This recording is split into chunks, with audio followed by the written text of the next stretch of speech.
human body and brain. Through relentless self-experimentation and optimization, I'm on a constant quest to uncover powerful and practical health hacks to awaken, unlock, and unleash the full potential of the human body, mind, and spirit.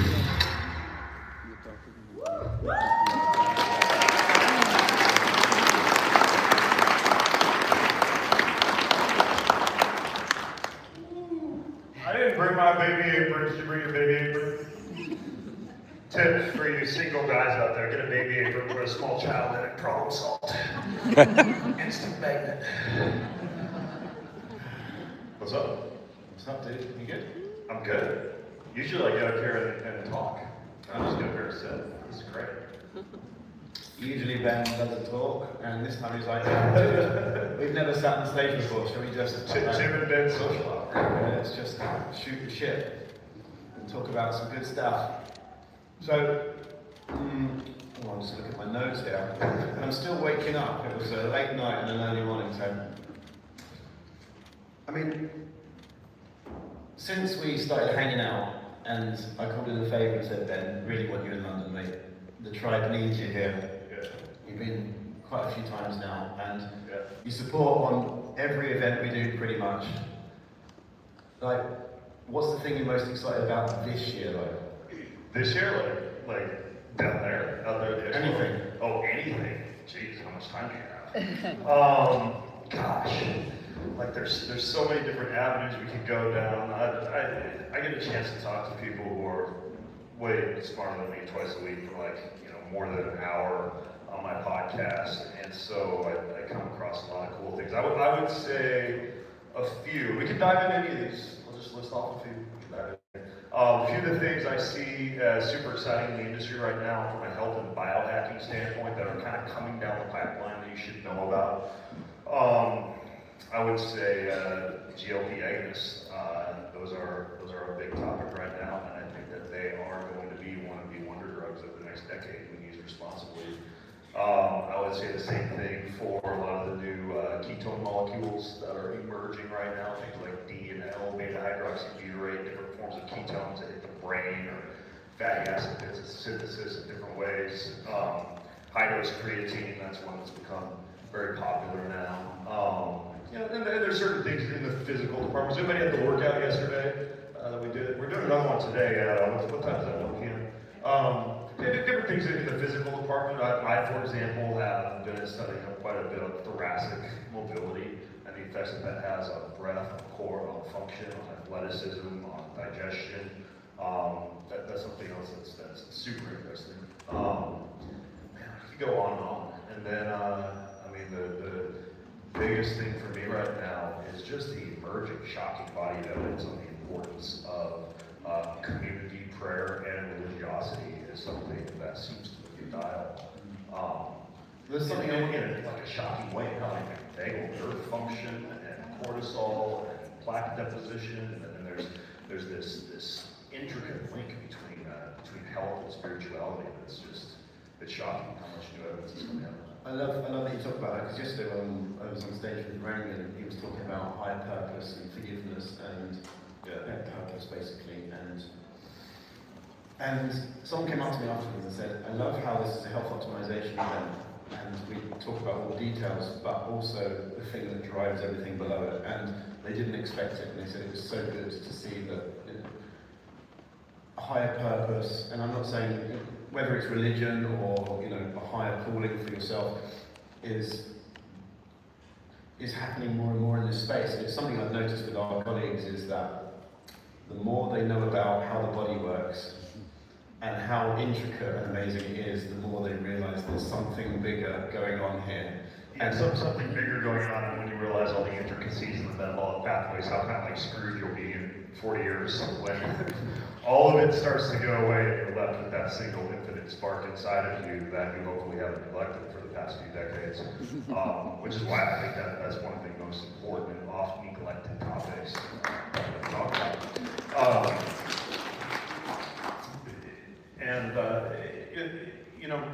I think many people start this journey of biohacking and health with some great goals. Fat loss, strength, bone density, longevity, mitochondrial health, but that purpose becomes it feels almost vain and unfulfilling just because it is a finite purpose. Like, I'm not one of those guys who actually thinks that we're going to live till anytime soon, 150, 180, 200 years old. I actually think that it's a little bit ridiculous to assume that science has progressed to the point where we are going to take the longest lived human being on record, which is what, like 100, what is it now, 117, something like that, and extend that by a decade or more in the next few years. I think that we can definitely improve health span, right? Being as healthy as possible, as close as possible to the day that we die. But when it comes to the idea of immortality or something near to immortality, I think that it becomes a little bit of a vain and a fruitless endeavor versus living the very best life and the best purpose that you can while you're here on this planet, and just equipping yourself to do the very best job with whatever it is, whatever the reason is that God just put you here in the first place. And so these are all finite goals, and these are all very cool things that we're pursuing out there, but until, as ancient philosophers like C.S. Lewis and Petzius and Augustine have said, you fill that infinite hole in your soul with something that's actually infinite, everything out there feels unfulfilling. And then once you tap into the two most infinite aspects of our existence that you can tap into, namely the souls of other people and a connection with God, then everything else becomes all the more fulfilling. And I'm happier than I've ever been in my entire life because I've poured the past decade of my life pretty heavily into the family and into God, and now everything else just feels incredible.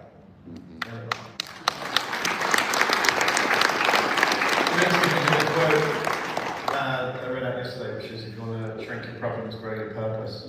And it's why we're all here today. Yeah. Exactly why we're all here today. Community and bigger purpose, to make the world, or to leave the world a little bit better than we found it. Yeah, I thought you were going to say if you want to shrink your problems, don't get in the cold plunge.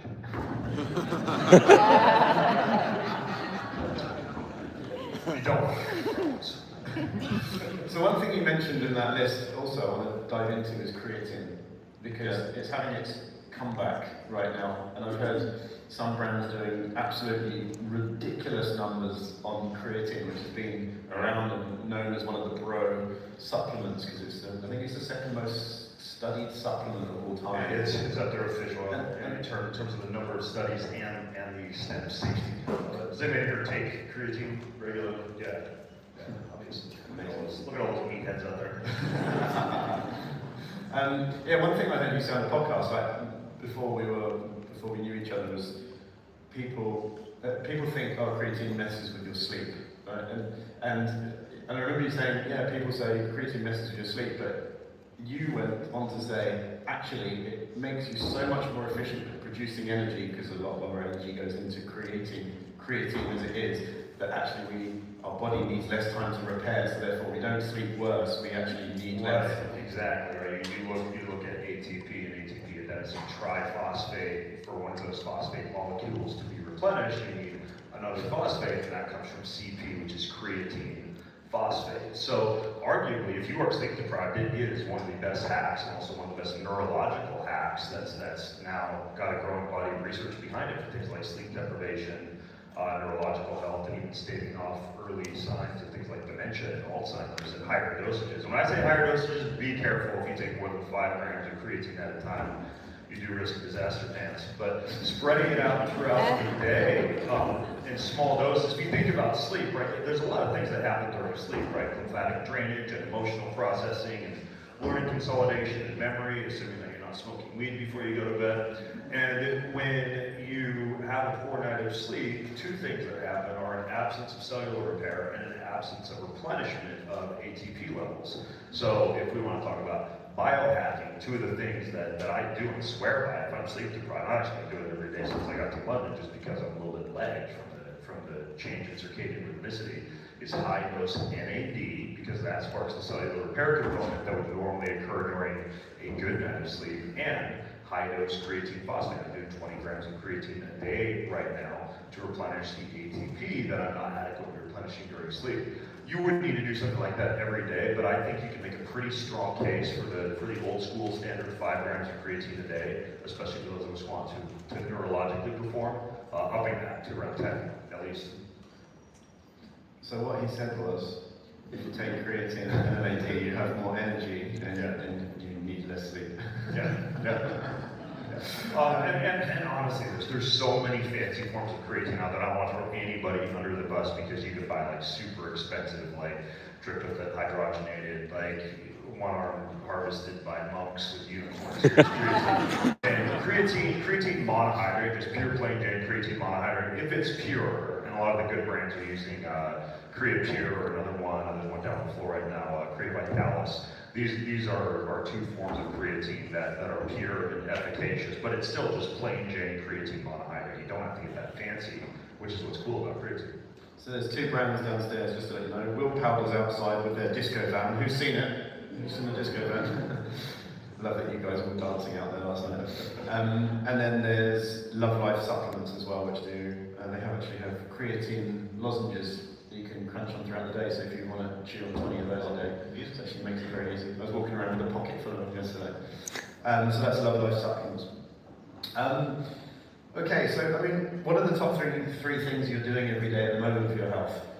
Oh, top 3 things I'm doing every day. I would say, well, I mentioned thoracic mobility. I mean, we did a little bit of that yesterday. Gosh, I wish there was enough room in here for people to just like try a few moves, but I mean, what the heck, I'll show you. So 3 things I do every day. We talk about thoracic mobility. When you look at the thoracic spine and the way that the ribs attach to the thoracic spine, we're talking about a pretty drastic effect on breathing mechanics and core. And a lot of times people's immobility and especially low back pain, hip pain stem from poor thoracic mobility, but we don't think about that. We think about like stretching the hamstrings or stretching the low back. But up here in the mid back, I'll show you 3 things I do every day for thoracic mobility.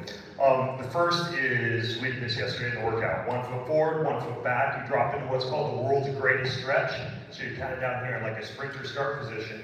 You drop one elbow, and all you do from this position, and I usually get a nice satisfying crunch every morning when I do this, you rotate the entire body out as far as you can, and I will drop and do this multiple times during the day. So this is number 1 for thoracic mobility, and then you repeat that on the other side. The second one, you drop into a crawl position. It's very similar, except from this position. This is an easier thoracic stretch.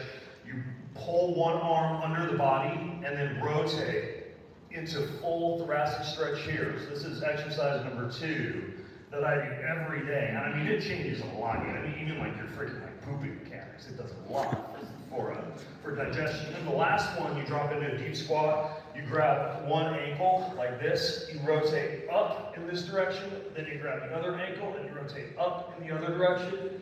And those 3 moves, I sprinkle them in throughout the day. And it's been just transformative in the way that my brain feels oxygenated, my breathwork patterns. So I would say that's one thing that is maybe something newer that I've really been focusing on. Does anybody here do stretches like that or thought about it? It's a little weird. So try that out. Another one, I mentioned GLP. You know, a lot of people think about these in terms of weight loss and appetite control, which they are very powerful for. Unfortunately, they're often prescribed by a physician in dosages that cause a lot of gastric distress, can lead to muscle loss. I mean, people tell you, well, if you're going to be on a GLP agonist, you need to, you've probably heard this before, eat enough protein and lift weights, right? That's good standard advice that a doctor will tell you. Unfortunately, I've self-experimented with this, a standard dose of a GLP agonist. You sit in front of your favorite protein-rich meal, whether it's like a juicy ribeye steak or one of your fancy, you know, spirulina, pea rice protein smoothies, and you just like don't want to eat, like you're nauseous. And then you try to go to the gym and you can't really lift weights that well when you're calorie deprived and you haven't been able to eat food. So it's one thing to say it, it's another thing to experience the fact that, oh, I don't want to eat, therefore I don't want to go to the gym. But in smaller dosages, GLP agonists not only have an effect on weight loss and appetite control, but also lipid management, neurological health, triglycerides. They're just a host of downstream effects. So 3 times a week right now, I'm actually injecting a very small dose of a GLP-8. It's called Religiosity, which is kind of like a triple. It hits 3 different pathways, GLP, ghrelin, and GIP. So I think looking into these, talking to a doctor about them, if you have a good clean source of peptides, looking into a peptide company that might be able to supply these, they are pretty incredible in terms of what is called the, here's a new word for you, pleiotropic, like system-wide effects as far as all the different things that they can do for the body. And then I would say the last thing that I've been doing a lot of is ketones. But specifically, if you look at the newer research on ketones, in your used ketones, like not just ketosis, like carb restriction and fasting, but actual like drinking or consuming ketones, you know, the most common reaction that I get is they do kind of taste like ass. Like they're not great. And they're difficult to make taste good. But if you look at ketones, there's a specific form of ketones that keeps your ketone bodies elevated for a very long period of time. These are preferred fuel for the liver, the heart, the diaphragm, most importantly, the brain. And the form that keeps your levels elevated for a very long period of time is called BHB. So you may have heard this before, BHB, beta-hydroxybutyrate. And if you think back to high school chemistry, you have different isomeric configurations of the molecule, like a right hand and a left hand configuration. And if you take BHB, you can actually get it in what's called a DL configuration. The D configuration works on a lot of aspects related to the brain and mental function. The L isomer works on a lot of aspects related to like fatty acid synthesis and lipid management to kind of turn it into a so-called fat burning machine. So I found a company called Ketone Lab. They make like a DL beta hydroxybutyrate ketone, and it does not taste good. I'll warn you. Like you chase it down with any stevia, lemon juice, monk fruit, allulose. I don't care. It doesn't taste good. But combining D and L beta hydroxybutyrate, if we're talking about like cutting edge of biohacking, neurological management type of stuff, it is incredible. Like you're not hungry for hours and hours. You feel like you just got like a cup of coffee just injected into your brain. And they work really. The problem is they're expensive, they don't taste good, they're kind of hard to hunt down right now. Full disclosure, I'm actually in the process of making a bar that has BHB ketones in it. I've got a cheesecake, blueberry pie, and chocolate chip cookie dough. It took like 6 months to figure out how to make them taste good. So hopefully, sometime in the next 3 or 4 months, you'll be able to find a balanced bar that has DL beta hydroxybutyrate. So coming soon.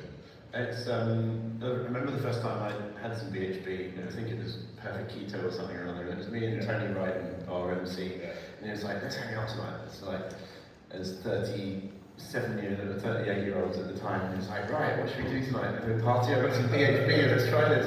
So we did some of this BHB, and it's like, I feel like I've done something illegal. Yes. Are we sure that was BHB? He's like, I feel pretty high. And I was like, yeah, I feel pretty good too. It's almost like we were like 2 late 30-somethings partying at home. Yeah, it's pretty great. We just released a video on my YouTube channel on what I take pre-workout. I don't like to work out with a full stomach in the morning. And for me, it's right now, it's BHB and amino acids. And I can crush a workout if you're not having to eat for like 16 hours and just feel unstoppable. They're super cool if you get your hands on them. Davinia talks about it quite a lot as well. She loves the keto dip. When we went out for lunch the other week, and there she was with 2 cans of it. Yeah. She asked the bar staff if they could mix it into something or other. She's literally sipping. It was like, can I have a taste of this? It tasted like what gin would taste like if you times it by 5 and add more bitterness. Yeah, and it is funny because there's some companies actually using ketones as an alcohol alternative. Because another form of ketone is called 1,3-butane-diol, and the L at the end of that indicates that it's very similar to like an alcohol. And if you drink a lot of that, actually they're doing lab studies in rodent models to see the effects of ketones on the rodent's neurological performance, and they found that the high levels of 1,3-butane-diol were causing them to kind of like stumble around and act a little bit drunk. We should have passed around some of that before we started dancing earlier.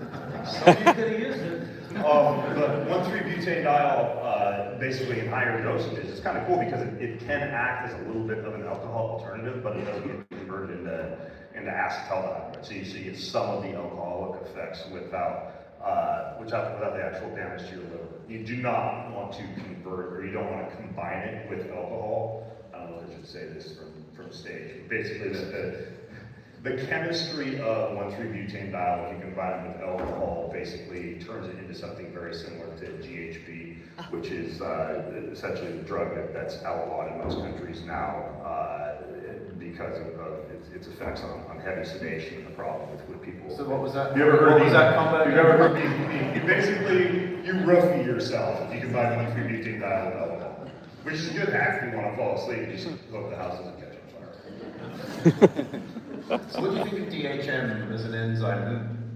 Yeah, I mean, because it obviously breaks down byproducts of alcohol. DHM is great. They have it down here. Level Up Health. Kyle introduced it to me. It's dihydromericin. If you look at the active ingredient of a lot of the anti-hangover drugs out there, they have dihydromericin in them, DHM. It is one of the most powerful ways to feel good the next day after drinking. There's the genetically engineered probiotic, Zbiotics, that works pretty well, but DHM is incredible if you've been drinking and you're concerned about liver enzymes or hangover. Now here's the insider trick with DHM. It binds to the same receptors that alcohol binds to, the GABA receptor. So gamma-aminobutyric acid is your inhibitory neurotransmitter. And DHM will bind to that, and so if you take it before you start drinking, it takes a lot more alcohol to feel the effects that you might be looking for from alcohol. So it kind of defeats that purpose, but if you take it after you drink, it is one of the best, mop-up type of agents that you can use. Not that anybody in here would ever drink irresponsibly, but just in case that should ever happen, DHM is probably one of the most powerful cleanup agents, anti-hangover agents out there. I agree. I had 3 Negronis a few nights ago, and I was necking 5 of this DHM, and so I actually woke up and completely fine. However, I did notice when I got to the gym, I was running at about 50%. That's the thing. I was just like, this is so much harder today. Now I know I don't do this too often. So Level Up Health down on the floor, the supplement peptide brand that you don't need to inject, they also do DHM as well. So if you do drink from time to time, then it's worth doing that. Level up. So what do you think we agree on? And what do you think don't we agree on? What do you and I agree on? Gosh, I don't know. I'm married and have twin 17-year-old sons, and been, happily connected for 23 years. You're just a player.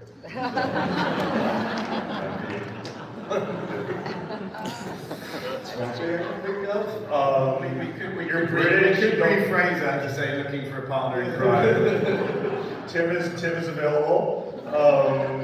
I probably dance better than you because I'm not British. Do we agree on all that? I think the higher purpose we agree on. Yeah. That we should move more, and that British people do not dance like the Americans. At the back though, and there's Tony was like, "Come on, guys, you can do this." And everyone's like, anybody who was at the Boston Health Optimization Summit, people were practically stripping. And we're just a little bobbing. But it's feel the shoulder rolls. It's the same behind stage as well. So when we're warming up, when we're in Austin, it's like there's Ben and Gary and Chris, and they're like, "Yo!" And Ben doing his stretches as usual, and then I'm like, it's like I'm so British, it's ridiculous. Refined, it's very refined. I think we should try and find something that we don't agree on, because this is not something we've explored before. We haven't, but don't quite know. Awkward trying to find that from stage. I know. Maybe the audience has an idea of what we might disagree on. Has anyone got any ideas? And is there a mic runner that can do a microphone? Maybe the role of religion. The role of religion, maybe. The role of religion. Yeah. I mean, that's a juicy question. That's a juicy, controversial question. People have different ideas about what religion means and what the, shall we say, true path to immortality is. I'm not one of those guys who believes that there are different forms of subjective truths, that, my God is my God, and your God is your God, and your truth is your truth, and my truth is my truth. I do believe in objective morality, a universal truth, a God, and for me, as a Christian, I believe that Jesus Christ, and belief in Jesus Christ, and Jesus Christ's deity, and coming to earth, and dying, and resurrecting is, if you believe in that, the true path to eternal life. Which is very controversial for a lot of people who would believe that there are many paths to immortality, or many paths to the afterlife. And so that's a divisive belief, I suppose. Just got very heavy in here. Yeah, well, I was interested. It was a point of difference. That was the question. Yeah. Well, they do say you should avoid politics, religion, and money, right? So Sorry. It was literally a good call. I was actually brought up to be very religious by my mum, who's sitting down here, by the way. So I'm watching my language more than usual. As always. He's not a player, Mom. He's not a player. Actively seeking out a long-term relationship and family. I would rephrase that as searching for someone as amazing as my mother. Yes.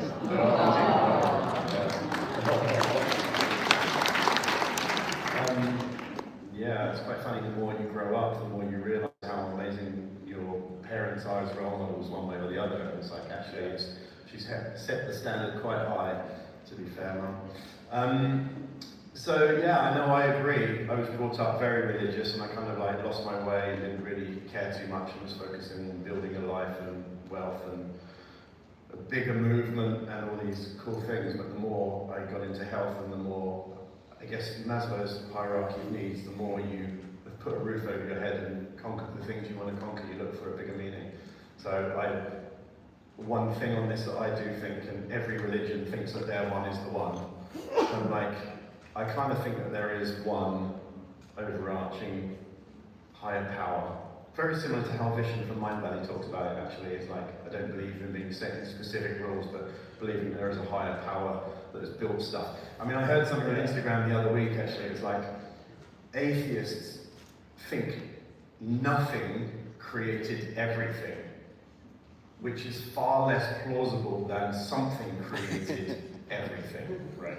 And I was just like thinking about that for a second. It's like, yeah, if there was nothing, how could nothing create everything? And so I was like, I don't If you know. had a Rolex out in the middle of the forest, what would be the most logical conclusion that's just randomly came to be over millions of years with some watchmaker in the forest somewhere made a Rolex, and that it came from some type of intelligent power. As a matter of fact, if you query Guac or GPT and tell it to set aside any prevailing scientific theories or pre-thought notions that prevail in science, and to instead just deduce from overall logic and what we know about the universe, whether or not there is a chance that all of this came from absolutely nothing, it basically says the chance is 0%. That there is not some kind of intelligent design behind how we came to be. And when it comes to the idea of that truth being absolute, I think the importance behind that, behind there being one God or one truth, is that if there are multiple truths and if that is subjected to each of us, then we can quickly get into a scenario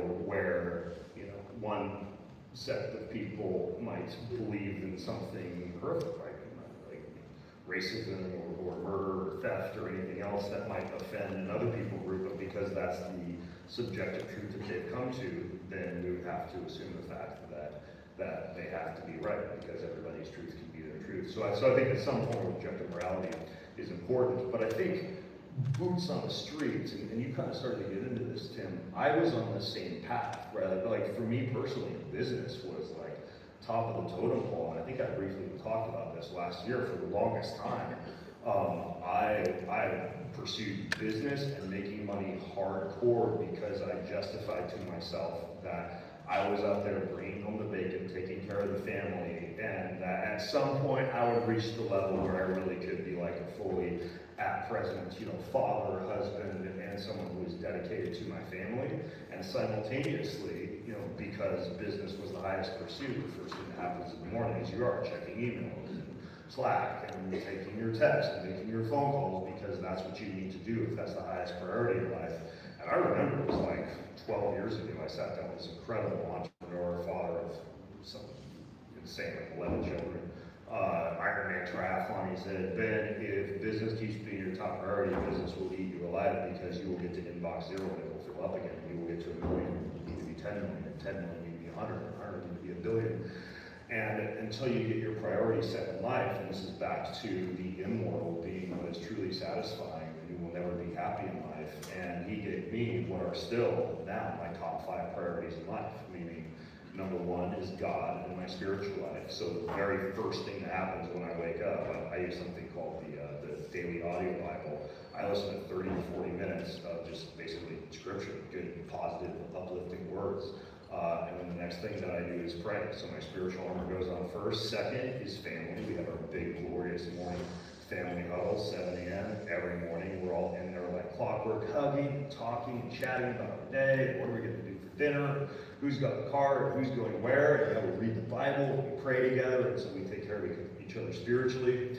And then next comes health for me, which is easy for me because that's my shtick.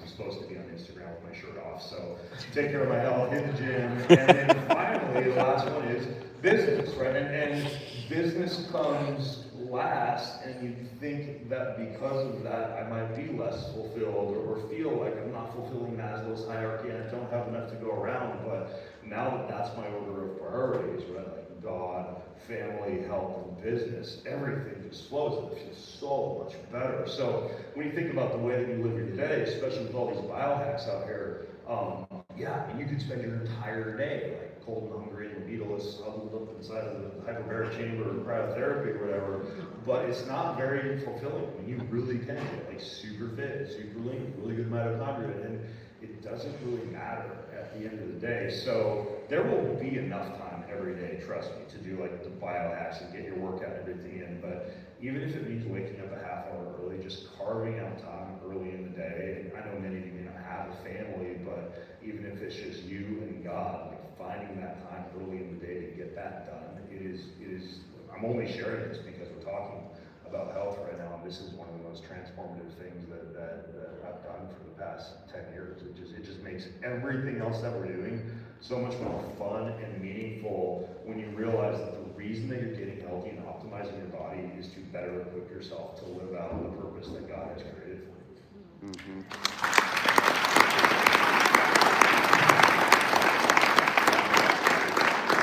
I just want to say something for you guys sitting out here that might be thinking, well, okay, this has gone down the religious route a bit too much for you, or maybe not. We'll be taking the time and community. But I think the thing is to take from this is that Ben is one of the leading biohackers, health optimizers in the world, and he talks about this stuff as his main focuses. So I think that's something for you guys to take away that's stuck in leaky gut, or stuck on this, or stuck on energy, or this. Have you thought about some of these bigger things? I mean, your morning routine is quite similar to mine, however, I do The Miracle Morning by Hal Elrod. Love how his book really did change my life, because it's, obviously silence, affirmations, visualizations, exercise, reading, and scribbling. I journal and meditate every morning, write how to be a better human, based on what I'd done the previous day, and with the visualizations and affirmations, is like you're owning where you're going. So for me, that's kind of like my morning routine, except for this morning, because I woke up at 8:30, we're supposed to be here at 8:30. I don't have an alarm clock. And again, I would put myself in one of the leading biohackers these days as well. We talk a similar thing, we overlap on this. So if there's something you take away from today, it's like really think about a bigger purpose and the mindset, not just the physical aspect that's out on the floor here.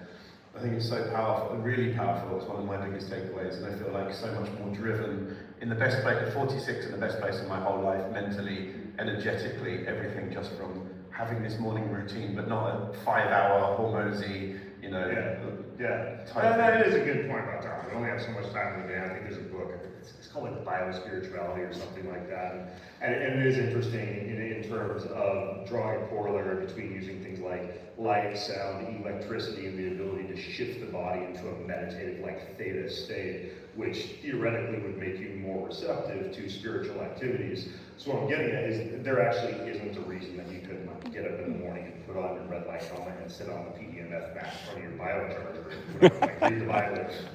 You can stack this stuff. It's not like you're breaking the rules to biohack. But of course, the only risk there, and this is the same thing I tell people who do plant medicine, right? Like to find God, whether it's psilocybin or ayahuasca or DMT. I think that you can definitely, like, there's very few atheists who will do a hefty dose of plant medicine and come out of that experience still denying the existence of a spiritual dimension. However, at the same time, the risk with relying upon those type of experiences as your root form of spirituality is that you start to lose the ability to be able to connect to God or to pray or to meditate without, pardon the expression, being high. And so you still need to be careful with that as well. So for me, like if I'm at home and I find that my best spiritual time is indeed whatever, sitting on a PEMF mat in front of a biocharger with a red light helmet on to be able to have my best prayers, and then I travel and all I've got is just like my moldy hotel room carpet to sit on. You know, you do run the risk of saying, well, I can't be spiritual now, I don't have all my things. So, you know, anything that you're using to enhance spirituality or to shift the brainwave in some state, you should still make sure that you're able to do that same thing in a native sober state.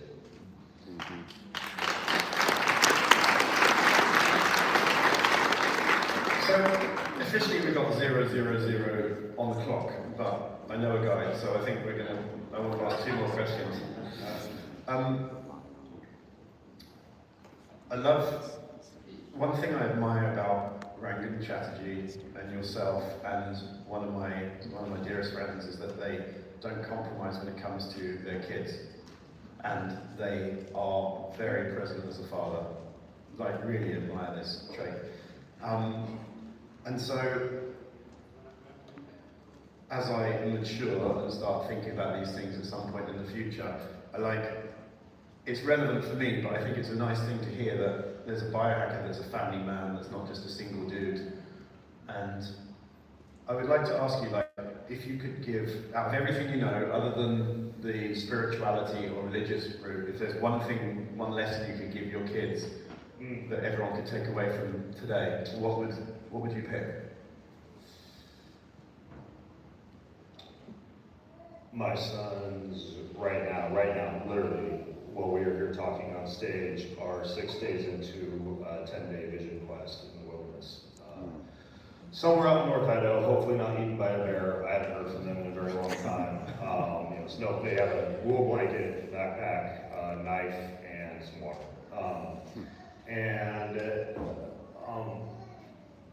They're doing that to be able, at a formative time in their life, to more fully identify their purpose, to learn more about themselves, to learn more about God, and to do so in a completely disconnected and really a very isolated way, facing their shadow self and facing their fears. And it's hard for me to talk about it just because I literally don't know if my sons are alive right now. They're just out the windows.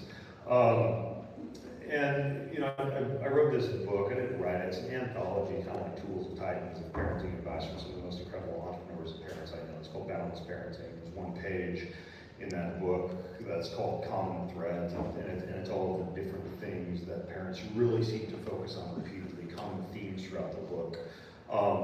And one is that more is caught than taught. More is caught than taught. What that means is that if you do have children, who in here has children, or wants to have children, and hangs around children occasionally? Tim, you didn't raise your hand. You want children? Okay, all right, just making sure. You can talk to your kids until you're blue in the face about what it is that you want them to do, but until you actually demonstrate that in your own life, none of that is going to rub off. So a very simple example, it's like, the way I think about this is I'm not raising my children, I'm raising my children's children and my great-grandchildren, and the things that you display in your home to your children are part of the legacy that you are building. We're very big on legacy in the Greenfield house. I mean, we have a multi-100-page document with our Greenfield family constitution. That's our traditions and our comings and goings, what we do on Easter and Thanksgiving, and painting puff t-shirts and watching little Christmas movies on the 23rd, down to what time the morning family huddle occurs, to our spirit animals, to our hex colors, to everybody's end-of-life memorial service plans are all written out in that book, which is a very powerful exercise for a young human being to do. And so I'm very big on legacy, and probably the best piece of advice from that book that we repeatedly do in our home is we demonstrate to our children exactly what it is that we are telling them. So if I check my phone 5 times during dinner for that one extra important email or box or Slack message that I'm expecting, all I'm demonstrating to my children is that there's something more important than the family occurring right then, and I'm creating, God knows how many great-grandchildren who are all also going to be checking their devices or their Neuralink or whatever it is in the decade at the same time during dinner. So I think that leading by example is one of the best things that you can do for your children, and that specifically answer your question, Tim, which is what's the piece of advice, the main thing that I want to pass on to them beyond a lot of the things that we've already discussed. And I would say that, especially in the world that we live in, there's a great book about this by Ryan Holiday called Silence is the Key. Stillness is the Key. Silence is the Key. Is it Stillness is the Key? I mean, yeah, something like that. It's a book by Ryan Holiday about silence and stillness and crap like that.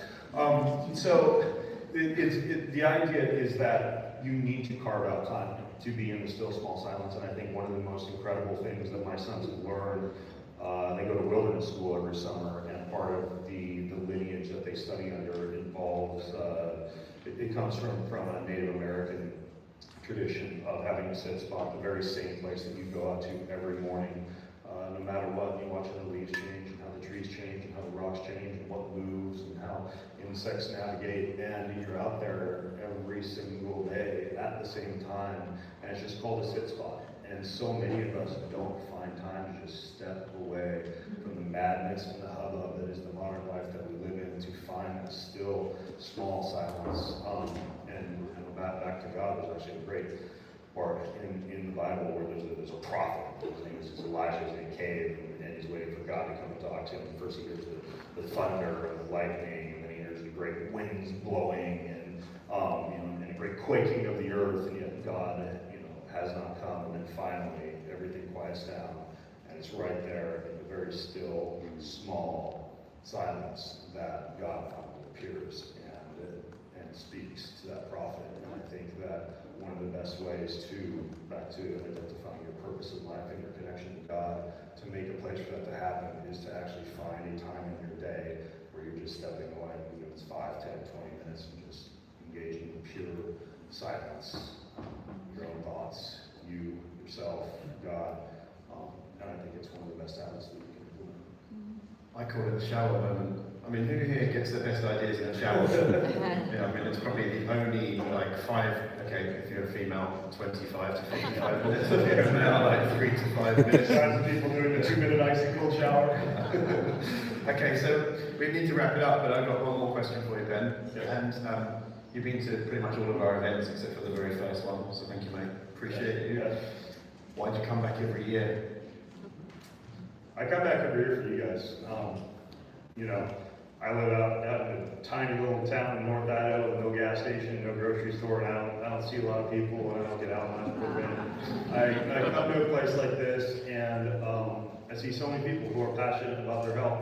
So many people who I talk to invisibly on my podcast every week, but I like to hang out with and meet in person. You are all my fuel. You are all the reason that I wake up in the morning, because the reason that I do what I do is I want to help people get healthier and find their purpose and live their life with impact. And so the reason that I come back every year is because of this community and because of all the incredible human beings that are sitting right here. So thank you so much, you guys, for being here.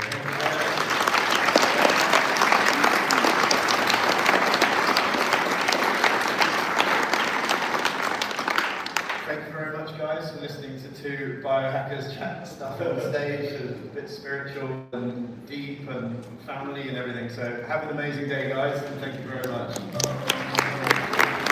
Okay, folks, we are here in London at the Health Optimization Summit. That was Ben, Greenfield, and Tim Gray in conversation. What an incredible discussion this morning to start the day. Let me know what you thought in the comments. I'm going to approach both Ben and Tim about continuing the discussion around what was spoken on stage, the difficult conversations that are often left off the table. So watch this space. I'll see you again soon. More to come for today. Make sure you subscribe. Lots more conversations coming. I'm going to take you on a tour around the venue here.